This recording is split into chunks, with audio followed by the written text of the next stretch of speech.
You see the front facade with this concrete fence. You open the gate, you start to see the stone creeping in. You walk up to this little cottage, you open the door, and then all of a sudden it's like bang.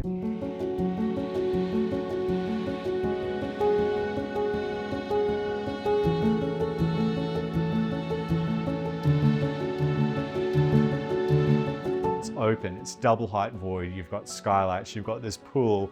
I mean, this is an entertainer's paradise. In terms of an architectural style, you would call it, for want of a better term, tropical brutalism. Something that wasn't seen a lot of in Brisbane before it was created.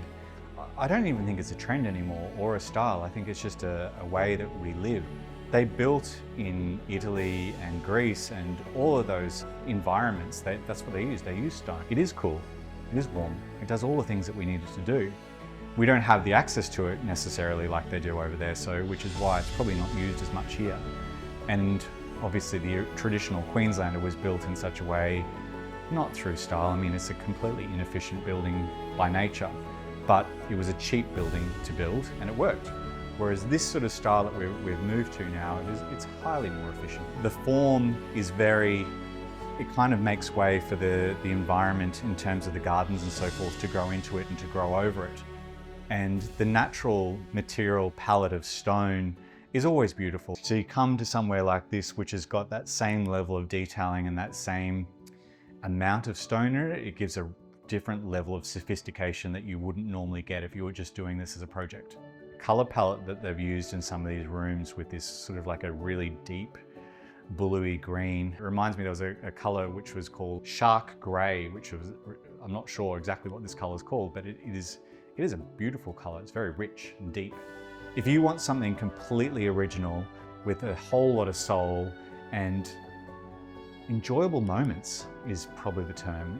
It's really enjoyable. You look around and there's just all these little details and incredible pieces of stone in this home which really work because it hasn't become a coliseum. It's blended with this sort of Queensland lifestyle. I mean, I jokingly say that the back of the house, I feel like why go to the Carlisle? You've got your own Carlisle at the back here.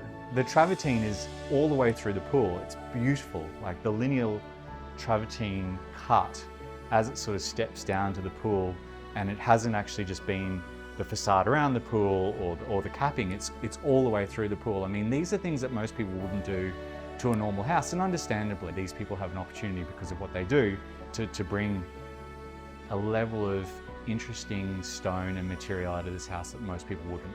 The owners of this home bought it as their dream home. Well, probably not their dream home when they bought it if you look at the original photos, but what they created was their dream home, and they've been creative is probably the term of it. And I think while on the outset this floor plan is not the everyday floor plan, and it's not the Hamptons house, it's not the typical Queenslander, it's not what we've come to expect of a renovated cottage anymore, I think that is what makes this so enjoyable, is the fact that it will challenge you in terms of its layout. It will challenge the norms of what we think that we're supposed to have today, when we don't have to have that. You can have anything you want. I mean, it's about subjectivity. It's about living how you want to live your life, and it's not about being exactly the same as the Joneses next door. And that is what this house is. It is completely original, and it has so many beautiful and wonderful elements to enjoy.